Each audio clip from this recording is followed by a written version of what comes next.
It has been good to be part of a larger community of people thinking about the same issues and hearing different perspectives. Good for stimulating thinking, for focusing on particular areas that need to be researched. Which is challenging but very stimulating.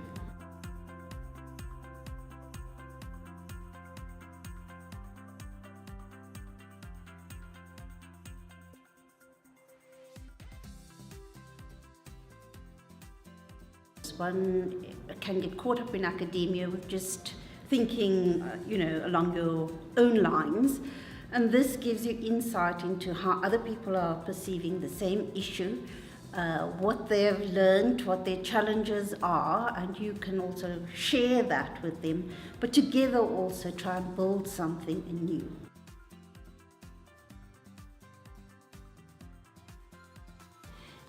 Active participation in the Wilton Park series on Peacebuilding has been sort of immensely helpful with my own personal research.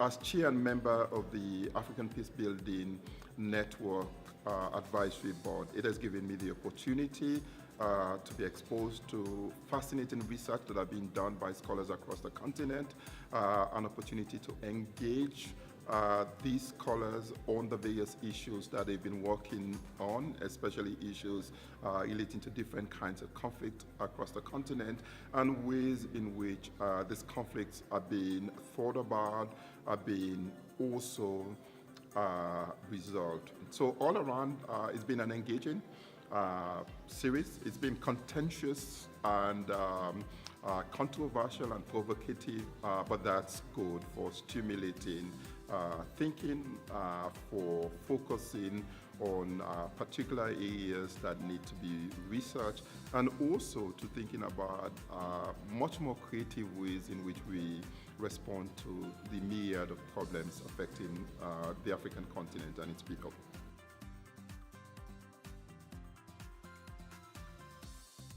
It is very interesting to see the macro kind of perspectives around African peace building from scholars, academics.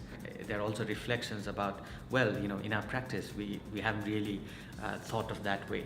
Or, we have not been really thinking about the linkages and how these dots connect. So it's very interesting, and a lot of the discussions and the questions have been very insightful.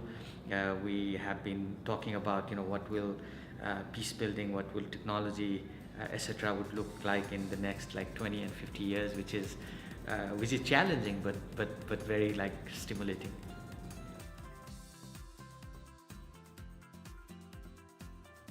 I think that there was some limitations to my work, and so I could improve upon it by including other groups of diaspora that I think hitherto have not really received much attention in peace building processes, how they engage with that process, how they influence the process, that is the diaspora. And I'm particularly interested in conflict-induced diaspora, which is the group of refugees that live in refugee camps. The opportunity to speak to practitioners and policymakers about the findings from this research, for me, has rather broadened the spaces in which we can share some of these findings. And that is what I like about the grant, the fact that it doesn't just limit you to your academic publications, but, for example, including in the Wilton Park peace building process, where I can share with other participants and others who hitherto might never read my article.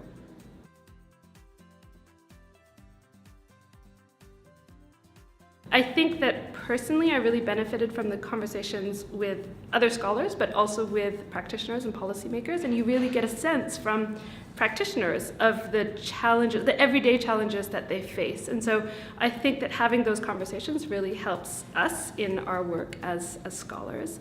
And finally, I think that sense of sort of despondency has turned to cautious optimism, because certainly in these later workshops, we've had some suggestions of how to approach peace building from a new lens, why it's important to include different sets of actors. And so I think that especially in this final workshop in the series, some new ideas about how to approach some of these really pressing problems have emerged. And so I think we can be a little bit more optimistic about the direction of our work.